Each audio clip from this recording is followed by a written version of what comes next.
ये आदमी सिर्फ कपड़े ही सफेद पहनता है। मन काला है, कतूते काली है, हाथ तो खून से लगे हुए हैं।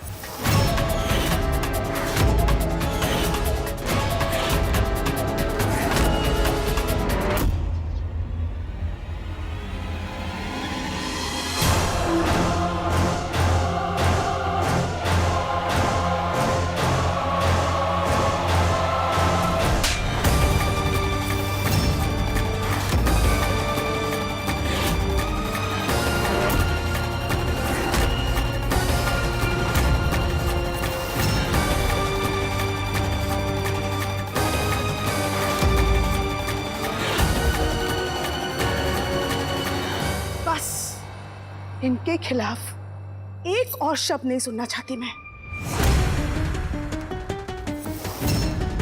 तेरी हरकतें सही, तेरी नादानियां सही, लेकिन अपने पति के खिलाफ एक भी झूठा इल्जाम मैं नहीं सुन सकती। आज तूने अपने पिता पर उंगली नहीं उठाई, मेरी परवरिश पर उंगली उठाई।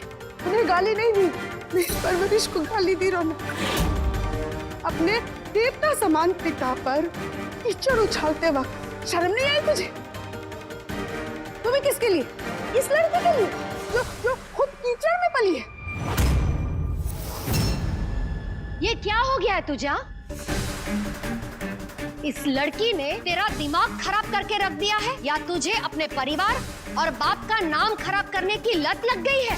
अंधा कर दिया है इस लड़की ने तुझे, जो तू इस भगवान और देवता जैसे बाप पर राक्षसों जैसा इल्जाम लगा रहा है।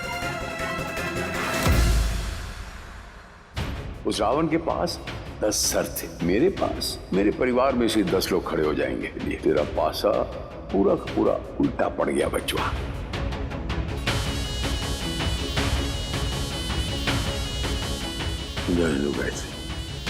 लगा लेने दो इसे, जो इल्जाम लगाना है। बिल्कुल नहीं, आपके कपड़ों की तरह आपका दामन भी साफ है, ये मैं जानती हूँ। और आपके दामन पर कालिक पोतने वाले को मैं बर्दाश्त नहीं कर सकती, चाहे वो मेरा बेटा ही क्यों ना हो। आपके मान का सिंदूर अपने सर पे लगा के रखती हूँ। उस मान को नीचे करने वाले को मैं आपके कदमों पर झुकाऊंगी। अगर झुकाया नहीं तो मेरा नाम भी गायत्री नहीं। खड़ा क्या है? पैर पकड़कर माफी मांगो अपने पिता से, और फिर इस लड़की को इस घर से बाहर निकालो। सुना नहीं तुमने रौनक? तू कहेगी ना माँ, तो तेरे लिए हम जहर के 10 घुट पी लें। मगर इस जहरीले इंसान से कभी माफी नहीं मांगेंगे।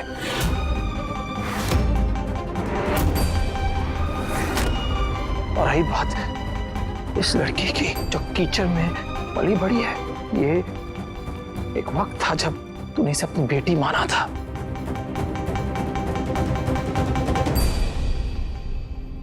और आज इसकी मां खो गई इस इंसान की वजह से।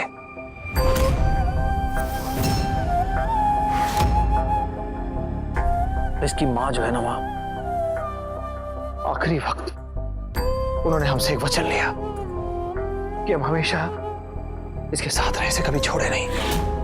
फिर हमने उस कान को एक वचन दिया कि इसकी मां को हम आग से बाहर निकाल कर लाएंगे।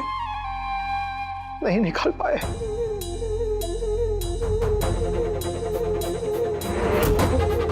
अपना वचन टूट गया हमारा, लेकिन हमने जो वचन दिया ना इसकी मां को, वो हम पूरा करेंगे मां। अभी हम कल सीना चौड़ा करके कह सकें कि रौनक जो प्रॉमिस आता है वो पूरा करता है, वैसा तुझे करना है मां। तो इस झूठे नकाब के पीछे छिपे इंसान पर भरोसा करना है, इस इंसान पर या फिर अपने बेटे पर जो सच के साथ खड़ा है। इस मंदिर जैसे घर में तो किसे जगह देगी? बेटे को या इस पति को? फैसला मुझे करना है। तू एक काम कर, मेरे घर चल, मैं तेरा ध्यान रखूंगी, और वहाँ शालू भी है तो तेरा मन लग जाएगा, वरना यहाँ अकेले बैठकर पता नहीं क्या सोच सोच कर परेशान होता रहेगा। परेशान तो आप लोग हो रहे हैं मेरे बारे में सोचकर। चिंता मत कीजिए, सोचो ये बचपन से ही परेशानियों के बीच में भला पड़ा है, इस परेशानी को भी अकेले सह लेगा। कोई जरूरत नहीं है सब कुछ अकेले सहने की, तुम्हें तुम्हारी माँ है और वो तुम्हारा साथ कभी नहीं छोड़ेगी, कभी भी नहीं। हम चलते हैं, शालू का स्कूल है। शालू,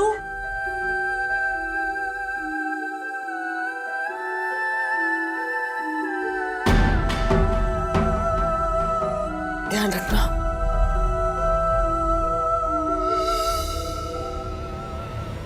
जो हुआ सो हुआ, अब मुझे सुजॉय को किसी भी हाल में मुस्कान से दूर रखना होगा।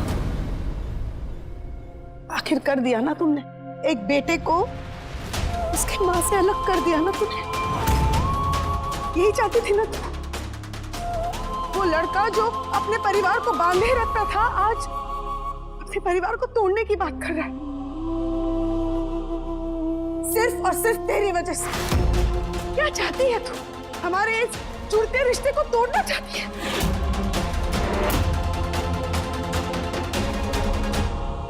ये खुद घर छोड़ के जाने के लिए तैयार है, लेकिन तुझे भेजने को तैयार नहीं है।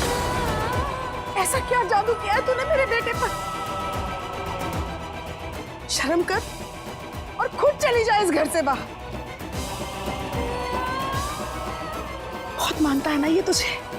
हाँ, सिर्फ तुझे ही मानता है, तो दया कर मुझ पर, छूना नहीं मुझे।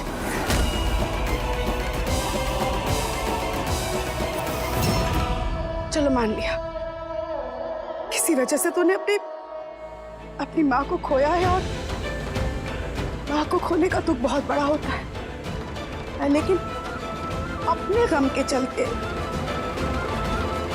इस माँ से अपने बेटे को दूर मत कर। बहुत अच्छी बनती थी ना, किसी के परिवार को ऐसे टुकड़ों में बांटना कहाँ की अच्छाई है, बता?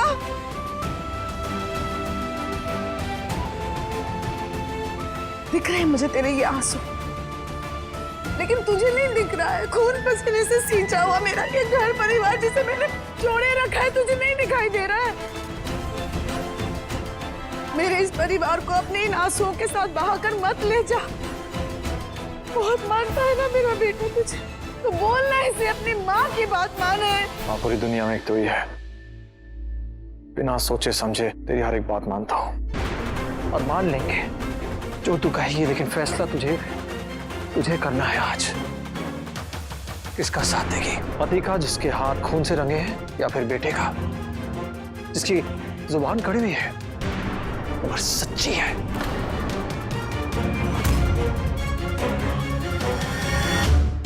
फैसला तुझे करना है बस।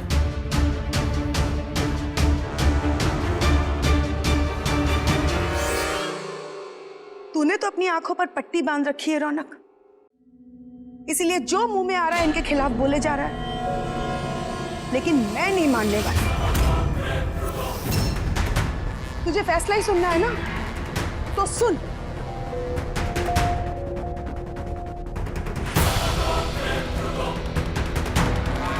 मैं अपने पति को चुनती हूँ।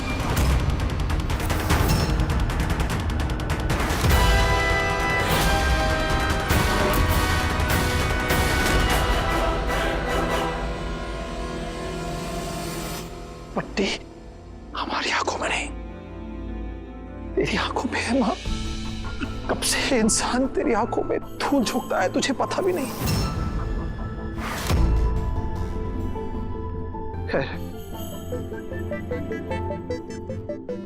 तूने फैसला कर ही लिया है, अब हम एक शब्द नहीं कहेंगे मां, ना तेरे पति के खिलाफ और ना ही अपने पक्ष में।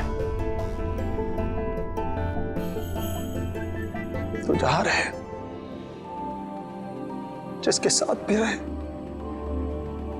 खुश रहे।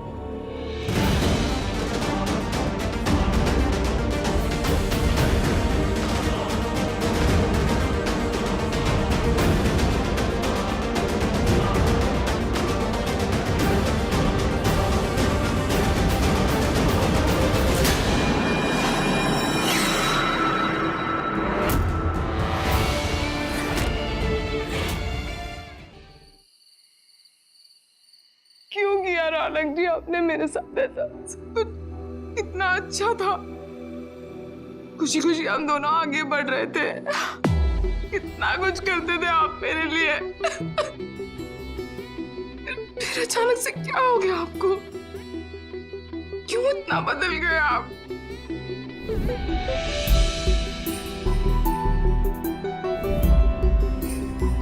कि आप हिस्सा बनेंगी रौनक सिंह की जिंदगी का।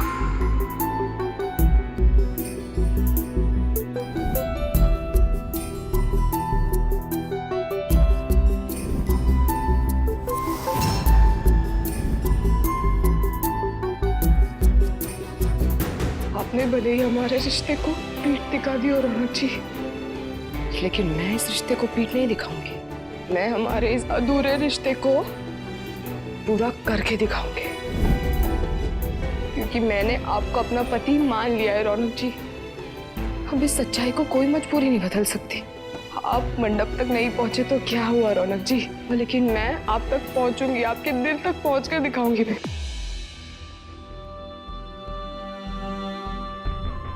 अब मैं आपको वापस पाकर ही रहूंगी रौनक जी।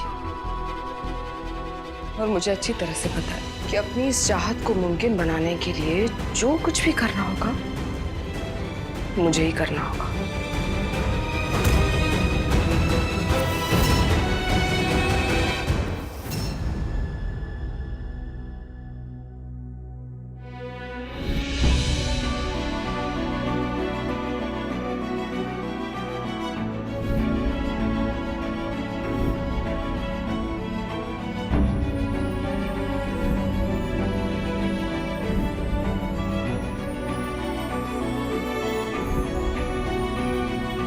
मुस्कान, क्या तुम मेरी मुस्कान बनोगी?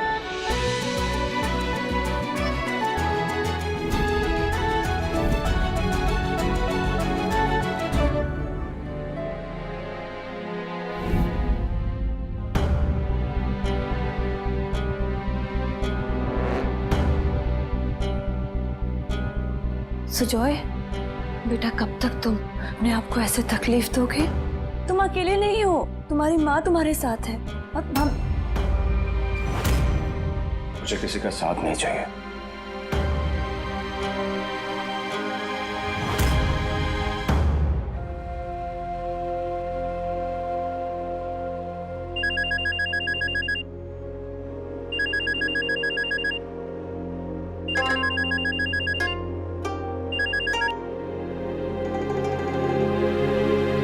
हेलो,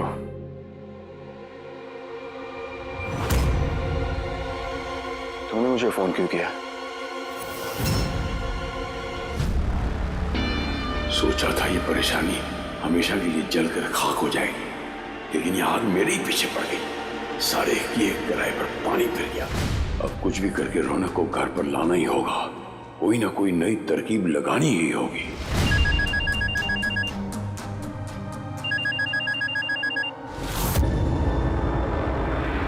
सर जी, हमारा प्लान नाकामयाब रहा। मुस्कान जिंदा बचकर वहां से निकल गई।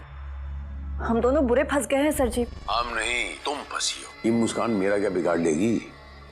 और ना ही बाप का दुश्मन बना वो बेटा रौनकवा, और वो तुम्हारा बेटा। उसे पता चल जाएगा तो वो तुम्हारा नया दुश्मन पैदा हो गया। उसकी फिक्र करो, उससे कैसे बचना है तुम्हें अभी। अब मुझे अपने आप को बचाने के लिए सिर्फ एक ही रास्ता नजर आ रहा है कि मैं सुजॉय और मुस्कान को कभी मिलने ही ना दूं, जिसके लिए मुझे सुजॉय को यहाँ से लेकर कहीं दूर चले जाना होगा। अरे तो ले जाओ ना, ले जाओ। मुझे क्यों फोन कर रही हो? ले जाओ। आपकी परमिशन चाहिए सर जी। मैं पहले परेशान हूँ कि मुझे मेरे बेटे को उस मुस्कान से फिर से खींच के अलग करना पड़ेगा। उसे घर वापस लाना है, वो मुझे प्लानिंग करनी है। तुम्हें बेटे को जहाँ ले जाना ले जाओ।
बड़े से घर में छोटी सी भी जगह नहीं मिली रहने को।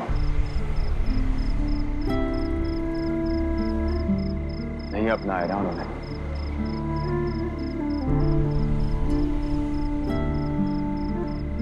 कहाँ जाओगे अब? कोई ना कोई सेटिंग जरूर कर लेंगे। इतनी रात को किसका दरवाजा खटखटाओगे जाकर? रात काफी हो चुकी है और वैसे भी आज का दिन हम सब पे बहुत भारी पड़ा है। ठोकर खाने की हिम्मत ना ही तुम में बची है रौनक, और ना ही मुस्कान में।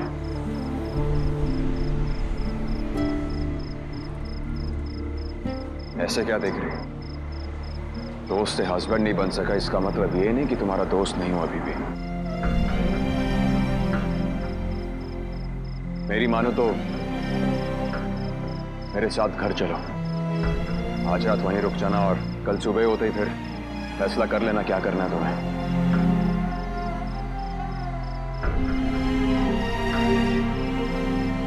रौनक अपने बारे में नहीं तो कम से कम मुस्कान के बारे में सोचो।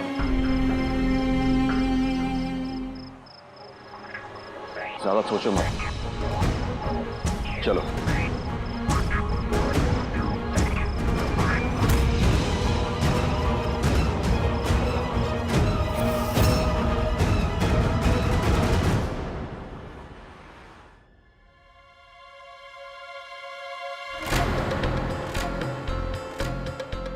सुजो, अब हम लोग यहाँ नहीं रहेंगे। अरे यहाँ ना तो अतीत पीछा छोड़ता है और ना ही भविष्य सुधरता है। हमारा यहाँ से चले जाना ही ठीक है। देखना सब ठीक हो जाएगा। चल। सब कुछ खराब करके कह रही है कि सब ठीक हो जाएगा।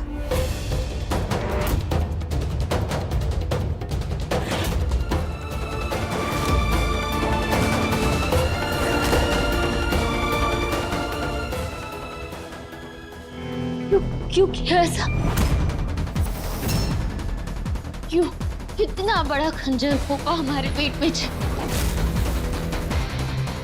मैंने और मम्मा ने तो आपको गले लगाया था ना। बोलो। मुस्कान, उस हादसे में इनका भी हाथ था क्या?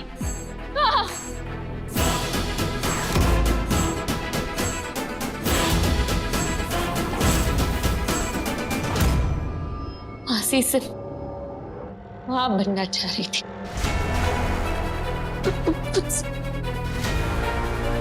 मेरी मां को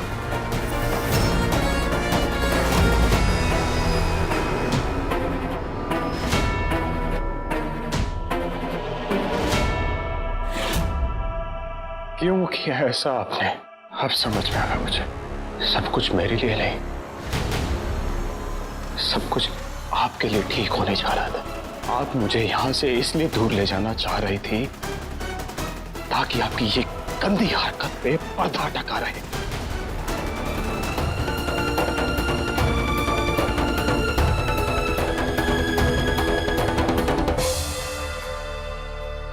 संभालो अपने आप को।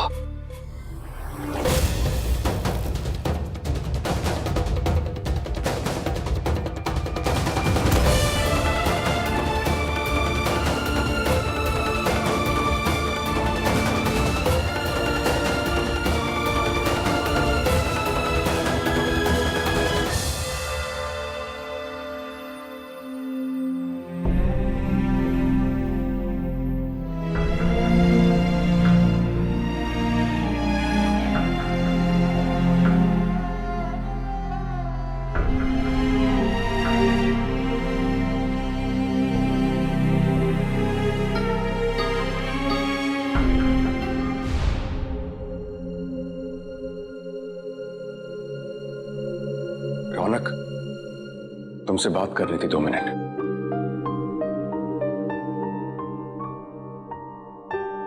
बैठो।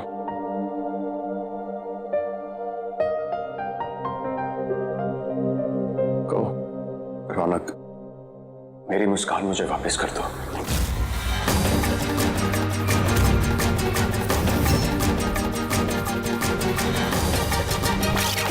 हेलो। हेलो, मैं काजल। तूने मुझे फोन क्यों किया? देखो सुजय, मैं तुम्हारा दर्द समझ सकती हूँ क्योंकि मैं भी यहाँ जल रही हूँ और मैं अच्छी तरह से जानती हूँ कि तुम भी वहाँ टूट चुके होगे। लेकिन यूं टूट कर, हार मानकर हम अपने प्यार की इंसल्ट नहीं कर सकते। इसलिए बेहतर होगा कि तुम मेरा साथ दो अगर तुम मुस्कान को और अपने प्यार को पाना चाहते हो तो। मैं किसी भी हाल में रौनक जी को पाना चाहती हूँ और अगर तुम भी अपनी मुस्कान को वापस हासिल करना चाहते हो तो तुम मुझे ना नहीं बोलोगे। उन दोनों को यहाँ से ठोकर खाकर बाहर जाना पड़ा है, इसीलिए मौका मिलते ही तुम उन दोनों से जाकर मिलो और हाँ, हो सके तो उन्हें अपने घर ले जाओ और फिर तुम रौनक जी को शांति से समझाना कि उनके इस एक गलत कदम की वजह से हम सबकी जिंदगियां बर्बाद ही होंगी। तुम समझ गए ना तुम्हें क्या करना है? हाँ, मेरी मानो तो मेरे साथ घर चलो। आज रात वहीं रुक जाना और कल सुबह होते ही फिर फैसला कर लेना क्या करना है तुम्हें। रौनक, पूरी बात तो सुनकर जाओ मेरी।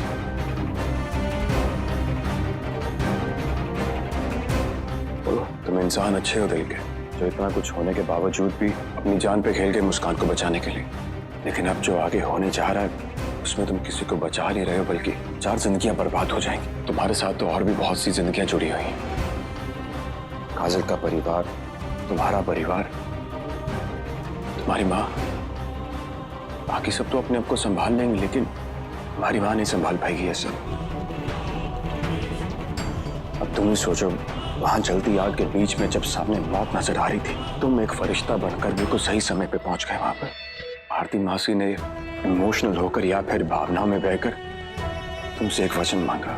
उनकी ये आखिरी इच्छा या फिर आखिरी वचन मानकर उनकी बेटी की जिंदगी कैसी उलझन में डाल सकते हो? भारती मासी ये नहीं चाहती थी रौनक, वो चाहती थी कि मुस्कान खुश रहे और सेफ रहे। और ये बात तुम भी अच्छे से जानते हो कि अगर मैं तुम्हारी जगह होता वहां तो शायद मासी मुझसे भी ये वचन मांगती। उसकी वजह से आगे जो गलत होने जा रहा है उसे रोक लो। मुस्कान भी चाहती थी कि वो अपनी जिंदगी मेरे साथ बिताए। मैं रौनक जी के साथ रहना चाहती हूँ।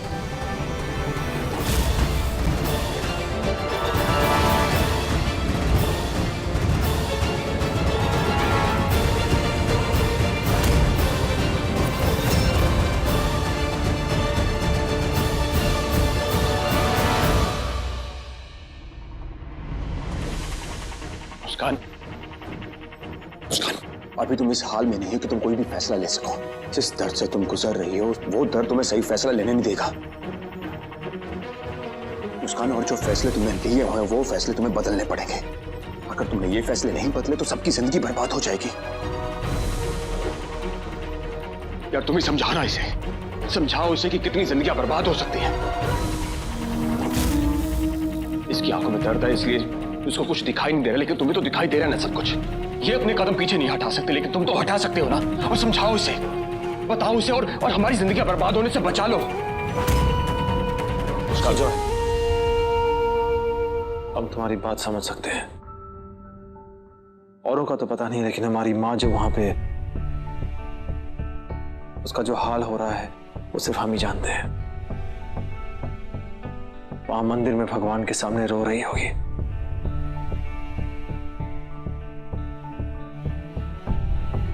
हमें माफ कर दो, मजबूर है, हम कुछ नहीं कर सकते।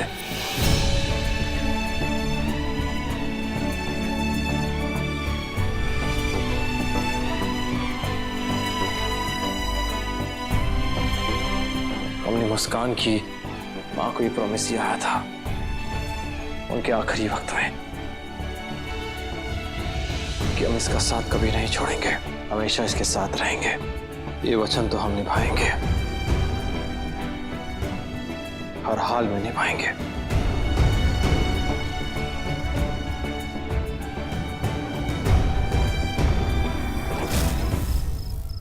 कल सुबह हम यहां से चले जाएंगे।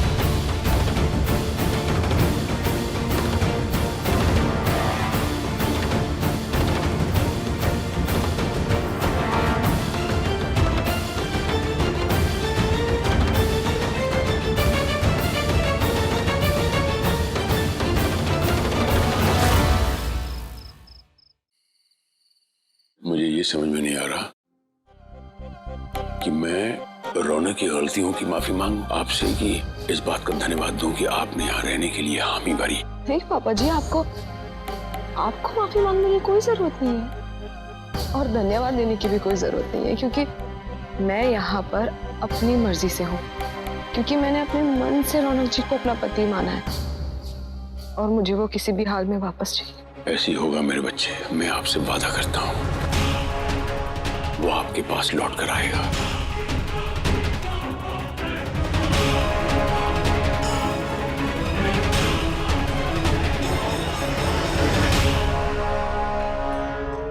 सॉरी सर जी, इतनी रात में आपको डिस्टर्ब करने के लिए। कल हमारे सर की मॉर्निंग में फ्लाइट है दिल्ली की और उन्होंने ये डॉक्यूमेंट्स भेजे। अब जा सकती। Thank you sir.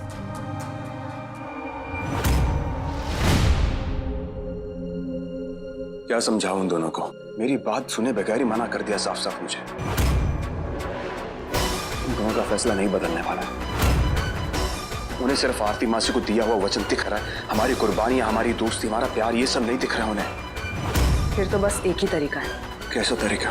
वो कहते हैं ना, जब किसी को प्यार की भाषा ना समझ में आए ना, तो फिर उन्हें एक ही भाषा समझ में आती है और वो है मजबूरी की भाषा। मतलब ये कि अब हमारे पास उन्हें मजबूर करने के अलावा कोई और रास्ता नहीं बचा है और इस काम में सिर्फ एक ही इंसान है जो हमारी मदद कर सकते हैं और वो है मेरे ससुर जी, श्रीमान तीरथ राज सिंह। क्या? अगर ऐसे ही चलता रहा तो गायत्री रो रो कर न जाने अपना क्या हाल बना लेगी।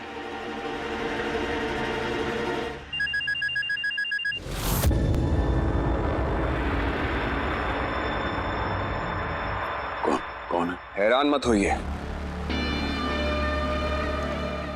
सुजय दास जी, अपनी शामत को न्योता देने के लिए फोन किया है। शैतान को याद करने की सिर्फ दो ही वजह होती हैं। पहली वजह, जब किसी से आपको इतनी मोहब्बत हो चुकी हो कि आपको उसकी बुराइयां ना दिखाई दे, और दूसरी वजह कि आपको उससे उतनी ही नफरत हो। और मुझे तो दोनों है। जुमलेबाजी बंद। आपको क्या लगता है कि मैं आपकी मदद करूंगा? हाँ, करनी पड़ेगी आपको। जिस तरह मजबूर होकर मैंने आपको कॉल किया, ठीक उसी तरह मजबूर होकर आप मेरी मदद करेंगे। क्योंकि एक बात मैं अच्छे से जानता हूँ कि आप हार मानने वालों में से नहीं। आपको अपने बेटे से चाहे कितनी ही दिक्कत हो, लेकिन अगर आपका बेटा कोई और ले जाए, आपको यह बर्दाश्त नहीं। देखिए, आपको आपका बेटा वापस चाहिए और मुझे मुस्कान।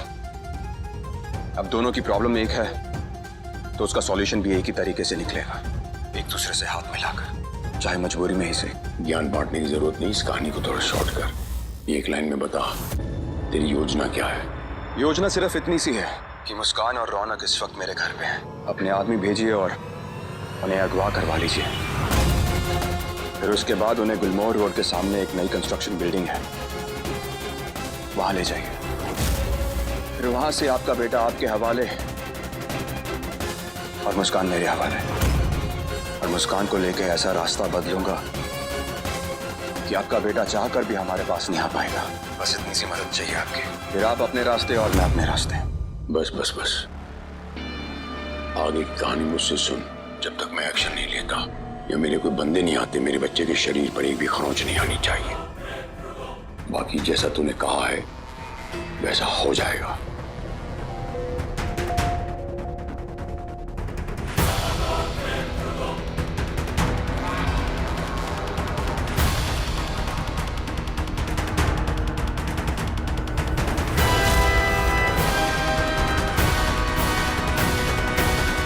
ध्यान से सुनना। वो रौनक यानी हमारा बेटा और मुस्कान दोनों उस इंस्पेक्टर के घर में हैं। इंस्पेक्टर का नाम सुजय दास। फोटो तेरे पास है। उन्हें गुलमोहर रोड पर नई कंस्ट्रक्शन वाली बिल्डिंग पर ले आ, बिना कोई गलती किए। जब वो इंस्पेक्टर मुस्कान को लेके वहां से जाने लगेगा, उन दोनों को गोली मार देना और तब तक गोली मारते रहना जब तक उनका दम ना निकल जाए। मेरे बचवा पर एक भी खरोंच नहीं आनी चाहिए। उस मुस्कान का और उस इंस्पेक्टर का चैप्टर हमेशा हमेशा के लिए बंद।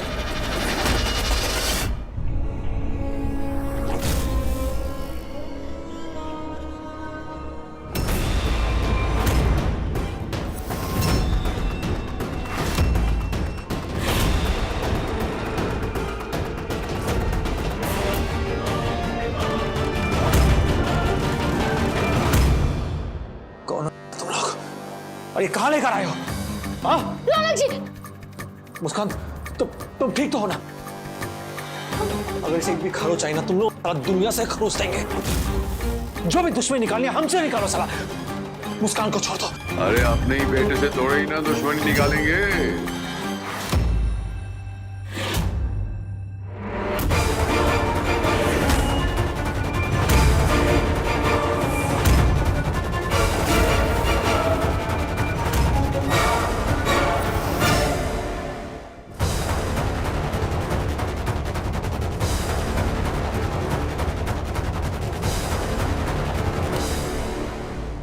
आपको जब भी देखता हूं ना बचवा, दिल में प्यार उमड़ता है। कुछ नहीं कर सकता मैं आपको, काहे से कि आप हमारा खून हो, हमारे वंश का चिराग हो, एकलौता चिराग। आप कभी बाज नहीं आएंगे। ये नहीं जानते थे कि आपकी रगों में खून नहीं बल्कि धोखा और फरेब भी बहता है। और आपकी नसों में कौन सा खून है? मेरा ही खून है। इसके मायने क्या हुए? आप खुद सोचो, अपने अंदर झांक के आप खुद बाज नहीं आ रहे तो फिर हम कहां से बाज आएंगे? हम तो आपके बाप हैं। अगर मुस्कान को थोड़ी भी खरोच आई तो याद रखिएगा, छोड़ेंगे नहीं किसी को। इस बार जो ये शतरंज की बिसात बिछाई है वो किसी और की है। हम तो सिर्फ प्यादे हैं। किसी और के कहने पे हम ये सब कर रहे हैं। किसी के इशारों पे चल रहा हूं मैं। अच्छा, सिंह साहब कब से किसी के इशारे पे चलने लगे? होता है कभी कभी ना बचवा। मान लिया हमने किसी ने प्यार से कहा कि हमें हमारी मुस्कान दिला दो और बदले में आपको जो चाहिए ले जाओ। हमने मान ली उनकी बात, अब चले आए उनकी मदद करने और अपने रौनक को लेने। आपका रौनक? खैर छोड़िए, ये बताइए कि वो कौन है जिसने आपको ऐसा करने के लिए कहा, जिसके इशारे पे आप चल रहे हैं? मुद्दे पर आइए आप। कौन है वो, बताइए।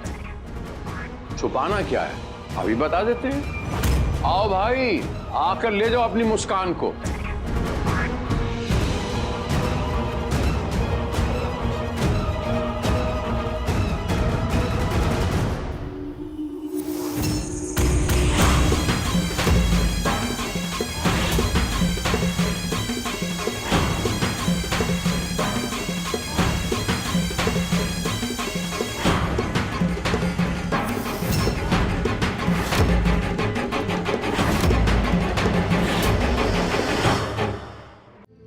ये सब क्या है? सॉरी मुस्कान, मेरे पास और कोई तरीका नहीं था। सुजय, तरीका? धोखा देना कब से तुम्हारा तरीका हो गया सुजय? मैं पहले से ही टूटी हुई थी। ये सब करके तुमने मुझे और तोड़ दिया सुजय। मुस्कान नहीं, तोड़ तो तुम रही हो मुस्कान उस खूबसूरत रिश्ते को जो अभी अभी हम दोनों के बीच में बनना शुरू हुआ था। लेकिन एक बात मैं अच्छे से चाहता हूं मुस्कान, अगर ये सब कुछ नहीं हुआ होता तो तुम अपने सुजॉय के साथ ऐसा नहीं करते। लेकिन तुम चिंता मत करो, अभी जो करने जा रहा हूं ना मैं, वो चाहे तुम्हारे लिए सही हो या गलत, मुझे उससे फर्क नहीं पड़ता है। लेकिन मैं सब कुछ सही करके रहूंगा। इन सब के लिए बाद में तुम मुझे थैंक यू जरूर बोलोगी, क्योंकि उसके बाद सब कुछ सही हो जाएगा मुस्कान। और तुम्हारा सुझाव तुम्हारे लिए कुछ भी कर सकता है मुस्कान, किसी भी हद तक जा सकता है। सही नहीं है सुजॉय। मुस्कान, क्या सही है क्या गलत है ये तुम्हें अभी बिल्कुल समझ में नहीं आएगा। तुम सदमे में हो मुस्कान, अभी अभी अपनी माँ को खोया है तुमने, और मैं नहीं चाहता हूँ कि इसके बाद तुम्हें कुछ और खोना पड़े मुस्कान, इसीलिए मैंने ये कदम उठाया। और ऐसे हालात में किसी ना किसी को तो कुछ ऐसे समझदारी का कदम उठाना पड़ेगा ना। गलत कदम उठाया तुमने, और क्या सही है क्या गलत है उससे ज्यादा इम्पोर्टेंट इस वक्त मम्मा को दिया हुआ वचन है, जिसे मैं हर हाल में निभाऊंगी। और हमने भी आरती आंटी को प्रॉमिस किया था कि कुछ भी हो जाए हम मुस्कान का साथ कभी नहीं छोड़ेंगे।